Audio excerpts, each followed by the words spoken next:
اعوذ باللہ من الشیطان الرجیم، بسم اللہ الرحمن الرحیم۔ کان الناس امۃ واحدۃ فبعث اللہ النبیین مبشرین ومنذرین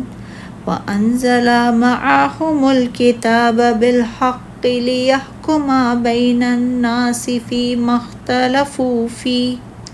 وَمَا اخْتَلَفَ فِيهِ إِلَّا الَّذِينَ أُوتُوهُ مِن بَعْدِ مَا جَاءَتْهُمُ الْبَيِّنَاتُ بَغْيًا بَيْنَهُمْ فَهَدَى اللَّهُ الَّذِينَ آمَنُوا لِمَا اخْتَلَفُوا فِيهِ مِنَ الْحَقِّ بِإِذْنِهِ وَاللَّهُ يَهْدِي مَن يَشَاءُ إِلَىٰ صِرَاطٍ مُّسْتَقِيمٍ۔ لوگ پہلے ایک ہی امت تھے، پھر ان میں اختلافات پیدا ہو گئے تو اللہ نے نبی بھیجے، خوشخبری دینے والے اور ڈرانے والے، اور ان کے ساتھ اس نے برحق کتاب نازل کی تاکہ وہ لوگوں کے درمیان ان باتوں کا فیصلہ کرے جن میں انہوں نے اختلاف کیا، اور اس میں اختلاف انہی لوگوں نے آپس کی ضد سے کیا جنہیں کتاب دی گئی تھی، حالانکہ ان کے پاس واضح دلیلیں آ گئی تھیں۔ پھر جو ایمان لے آئے انہیں اللہ نے اپنے حکم سے اس حق کا راستہ دکھا دیا جس میں لوگوں نے اختلاف کیا تھا، اور اللہ جسے چاہتا ہے سیدھا رستہ دکھا دیتا ہے۔ امام ابن جریر رحمۃ اللہ علیہ نے حضرت ابن عباس رضی اللہ تعالیٰ عنہ سے روایت کیا ہے کہ حضرت نوح اور حضرت آدم علیہ السلام کے درمیان 10 صدیاں تھیں۔ ان میں سب لوگ شریعت حق کے مطابق عمل پیرا تھے، لیکن پھر بعد میں یہ لوگ اختلاف میں مبتلا ہو گئے تو اللہ تعالی نے خوشخبریاں سنانے اور اس کے عذاب سے ڈرانے کے لیے حضرات انبیاء کرام علیہم السلام کو مبعوث فرمایا۔ تو اللہ نے پیغمبر بھیجے۔ سب سے پہلے جس پیغمبر کو مبعوث فرمایا وہ حضرت نوح علیہ السلام تھے۔ اور ارشاد باری تعالیٰ ہے، تو جس امر حق میں وہ اختلاف کرتے تھے اللہ نے اپنی مہربانی سے مومنوں کو اس کی راہ دکھا دی کے بارے میں روایت کیا ہے کہ نبی اکرم صلی اللہ علیہ وسلم نے فرمایا، ہم اگرچہ آخر میں آنے والے ہیں لیکن قیامت کے دن ہم پہلے ہوں گے، جنت میں ہم دوسرے لوگوں سے پہلے داخل ہوں گے، گو انہیں کتاب ہم سے پہلے ملی ہے، ہمیں ان کے بعد ملی ہے۔ انہوں نے جس امر حق میں اختلاف کیا تھا اللہ تعالیٰ نے اپنی مہربانی سے ہمیں اس کی راہ دکھا دی ہے۔ مثلا اس دن میں انہوں نے اختلاف کیا، اللہ تعالیٰ نے ہمیں اس کے بارے میں ہدایت فرما دی، چنانچہ لوگ اس دن جمعے کے حوالے سے ہم سے پیچھے ہیں۔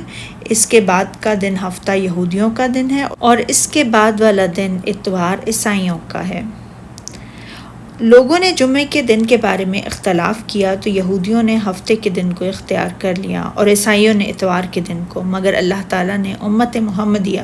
صلی اللہ علیہ وآلہ وسلم کو جمعے کے دن کے اختیار کرنے کی ہدایت عطا فرما دی۔ اسی طرح لوگوں نے قبلے کے بارے میں اختلاف کیا تو عیسائیوں نے مشرق کو اور یہودیوں نے بیت المقدس کو قبلہ بنا لیا، لیکن اللہ تعالیٰ نے امت محمدیہ کو بطور قبلہ کعبۃ اللہ کی طرف رہنمائی فرما دی۔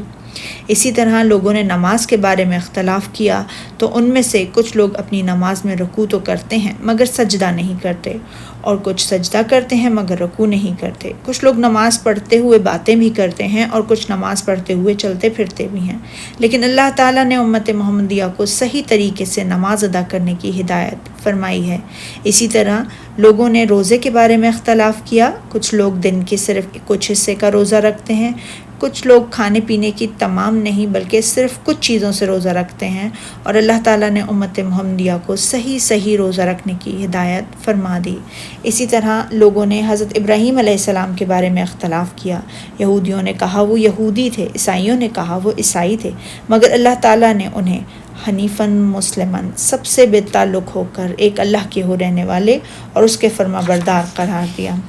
اللہ تعالیٰ نے حضرت ابراہیم علیہ السلام کے بارے میں یہ صحیح موقف اختیار کرنے کی بھی امت محمدیہ ہی کو ہدایت عطا فرمائی ہے۔ اسی طرح لوگوں نے حضرت عیسیٰ علیہ السلام کے بارے میں بھی اختلاف کیا۔ یہودیوں نے آپ کی تکذیب کی اور آپ کی والدہ پر بہت بڑا بہتان لگایا، اور عیسائیوں نے آپ ہی کو معبود اور اللہ کا بیٹا قرار دیا، اور اللہ تعالیٰ نے آپ کو اپنی طرف سے روح اور اپنا کلمہ قرار دیا، اور آپ کے بارے میں اس صحیح موقف اختیار کرنے کی بھی صرف امت محمدیہ ہی کو ہدایت عطا فرمائی۔ بِإِذْنِهِ یعنی اللہ تعالیٰ نے انہیں اپنی طرف سے علم عطا فرما کر اور اپنی طرف سے ہدایت سے نواز کر راہ دکھائی ہے، اور اللہ جس کو چاہتا ہے سیدھا رستہ دکھا دیتا ہے، یعنی اپنی مخلوق میں سے۔ اس سلسلے میں صرف اور صرف اسی کا حکم اسی کی دلیل کار ثابت ہوتی ہے۔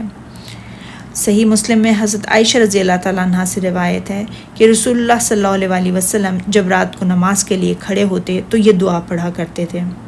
اے اللہ، اے جبرائیل، میکائیل اور اسرافیل کے رب، آسمانوں اور زمین کو ایجاد کرنے والے، پوشیدہ اور اعلانیہ کا علم رکھنے والے، جن باتوں میں تیرے یہ بندے اختلاف کر رہے ہیں تو ہی ان کا فیصلہ فرمائے گا، اور حق کے بارے میں جو اختلاف دنیا میں ہو رہا ہے اس میں اپنے فضل سے میری رہنمائی فرما، بے شک تو ہی جس کو چاہتا ہے سیدھے راستے پر چلاتا ہے۔ آمین۔ اور ایک دعائے ماسورہ میں یہ الفاظ آئے ہیں: